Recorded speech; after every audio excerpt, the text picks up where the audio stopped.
Ang normal ay naging isa sa mga pinakabagong musikang inilabas ng BTS, matapos ang matagumpay nilang pagbabalik bilang isang buong grupo.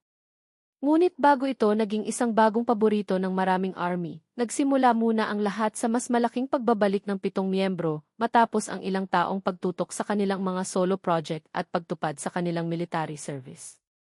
Matapos ang mahabang panahon na hindi kumpleto ang grupo sa mga bagong aktibidad, muling nagsama-sama sina RM, Jin, Suga, J-Hope, Jimin, V, at Jungkook upang bumuo ng panibagong kabanata para sa BTS. Ang kanilang pagbabalik ay hindi lamang tungkol sa paglalabas ng bagong musika. Isa rin itong pagkakataon upang ipakita kung paano sila nagbago bilang mga artista at bilang mga taong dumaan sa magkakaibang karanasan. Noong Marso 2026, inilabas ng BTS ang kanilang ikalimang full-length album na Arirang. Ang album ang naging mahalagang simbolo ng kanilang pagbabalik bilang isang kumpletong grupo. Matapos ang panahon ng magkakahiwalay na solo activities, muling nagsama ang 7 miyembro upang ibahagi ang mga kwento, damdamin at karanasang nabuo sa mga nakaraang taon. Sa album na ito, mas naging malinaw ang bagong direksyon ng BTS. Hindi lamang nila binalikan ang kanilang nakaraan bilang mga artistang nagsimula sa maliit na kumpanya. Ipinakita rin nila ang mas mature na pananaw na nabuo matapos ang maraming taon ng pandaigdigang tagumpay. Kabilang sa mga kantang naging bahagi ng bagong panahon ng BTS ang Normal. Sa unang tingin, simple ang pamagat nito. Ngunit sa likod ng salitang normal ay isang mensaheng konektado sa pang-araw-araw na buhay, mga personal na damdamin, at mga bagay na kadalasang hindi nakikita ng publiko. Bilang mga global superstar, matagal nang nasanay ang BTS sa malalaking concert, milyon-milyong tagahanga, international awards, at matinding atensyon mula sa buong mundo. Ngunit sa kabila ng lahat ng ito, nananatili pa rin silang mga taong may sariling pag-aalala, pangarap, pagod, at mga simpleng sandaling mahalaga sa kanila. Ito ang isa sa mga dahilan kung bakit naging espesyal ang Normal. Hindi nito sinusubukang ipakita ang BTS bilang mga artistang laging nasa entablado. Sa halip, nagbibigay ito ng mas personal na pagtingin sa kanilang buhay at sa mga bagay na nararamdaman nila kapag wala sila sa harap ng maraming tao. Ang kanta ay may mas relaxed at madaling pakinggang tunog. Hindi ito nakatuon lamang sa malalakas na beat o komplikadong performance.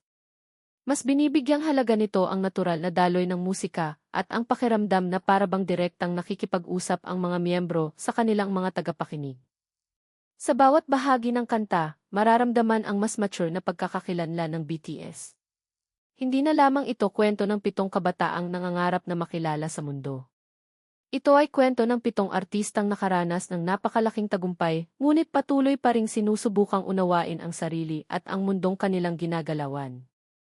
Mahalaga rin ang Normal dahil ipinakita nito ang pagbabago sa paraan ng paggawa ng musika ng BTS. Sa paglipas ng mga taon, bawat miyembro ay nagkaroon ng pagkakataong bumuo ng sariling musical identity sa pamamagitan ng kanilang solo albums at individual projects. Si RM ay nagpakita ng mas malalim at personal na paraan ng pagsusulat. Si Jin ay nagbahagi ng mas emosyonal at makulay na bahagi ng kanyang musika. Si Suga ay nagpatuloy sa paggawa ng mga kantang may matitinding mensahe at personal na kwento. Si J-Hope ay nagpakita ng iba't ibang tunog at artistic direction. Si Jimin naman ay nagbigay ng mas sensitibo at emosyonal na pananaw sa kanyang solo music. Si V ay nagpakita ng mas relaxed at soulful na estilo, habang si Jungkook ay mas lumawak ang pagkilala bilang solo performer sa pandaigdigang entablado. Dahil sa mga karanasang ito, mas naging iba ang kanilang pagbabalik bilang BTS. Hindi na lamang sila 7 miyembro na magkasamang lumalaki sa isang grupo. Bumalik sila bilang 7 artistang may kanya-kanyang natutunan, ngunit patuloy na nagkakaintindihan bilang isang team.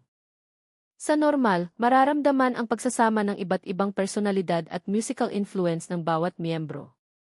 May sariling kulay ang bawat boses, ngunit kapag pinagsama-sama, nabubuo pa rin ang tunog na madaling makilala bilang BTS. Ang pagkakaisa ng kanilang mga boses ang isa sa pinakamahalagang bahagi ng kanilang musika. Kahit magkakaiba ang kanilang solo styles, nananatili ang kakaibang chemistry kapag kumakanta silang lahat bilang isang grupo. Matapos maisama ang Normal sa panahon ng Arirang, naging mas interesado ang maraming tagahanga sa iba pang bersyon ng kanta. Ang Korean version nito ay naging bahagi rin ng espesyal na arirang limited edition release, kung saan mas malinaw na naipahayag ang mga personal na damdamin ng mga miyembro sa kanilang sariling wika. Para sa maraming ARMY, mahalaga ang Korean version dahil nagbibigay ito ng ibang emosyon sa kanta. Mas natural na naririnig ang mga boses ng BTS habang ginagamit nila ang wikang matagal nang naging bahagi ng kanilang pagkakakilanlan bilang Korean artists. Noong July 2026, inilabas din ang Normal bilang isang espesyal na single release. Kasama rito ang iba't ibang bersyon ng kanta, kabilang ang Korean version at instrumental version. Dahil dito, nagkaroon ng pagkakataon ang mga tagahanga na marinig ang kanta sa iba't ibang paraan at mas mapansin ang bawat detalye ng musika. Ang paglabas ng bagong bersyon ay naging isa sa mga pinakabagong update sa music activities ng BTS. Ipinakita nito na patuloy nilang pinapalawak ang kanilang mga proyekto kahit nagsimula na ang kanilang malaking world tour.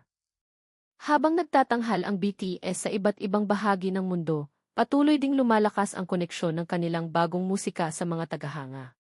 Sa kanilang mga concert, hindi lamang mga lumang hit ang inaabangan. Marami ring ARMY ang gustong marinig ang mga bagong kantang kumakatawan sa kanilang pagbabalik bilang isang buong grupo. Ang Normal ay naging bahagi ng panibagong panahon ng BTS. Hindi ito simpleng bagong kanta lamang. Isa rin itong paalala na sa likod ng malalaking entablado at pandaigdigang kasikatan ay may 7 taong patuloy na naghahanap ng mga simpleng sandali at tunay na koneksyon. Sa loob ng maraming taon, naging kilala ang BTS sa paggawa ng musikang may malalim na mensahe. Mula sa mga kwento tungkol sa pangarap, kabataan, pressure, pagmamahal, at pagbangon, palagi nilang sinusubukang gumawa ng mga kantang may koneksyon sa tunay na karanasan ng mga tao.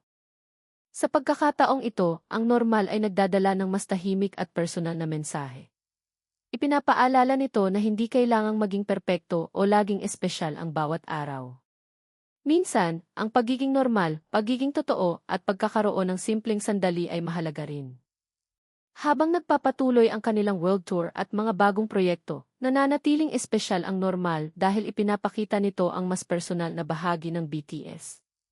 Isa itong kanta na nagmula sa mga artistang matagal nang nasa pinakamataas na antas ng global music industry, ngunit patuloy pa ring pinahahalagahan ang kanilang pagkatao at koneksyon sa isa't isa. Ang bagong yugto ng BTS ay hindi lamang tungkol sa pagbabalik ng 7 miyembro. Ito rin ay tungkol sa pagdadala ng lahat ng kanilang natutunan sa isang bagong panahon.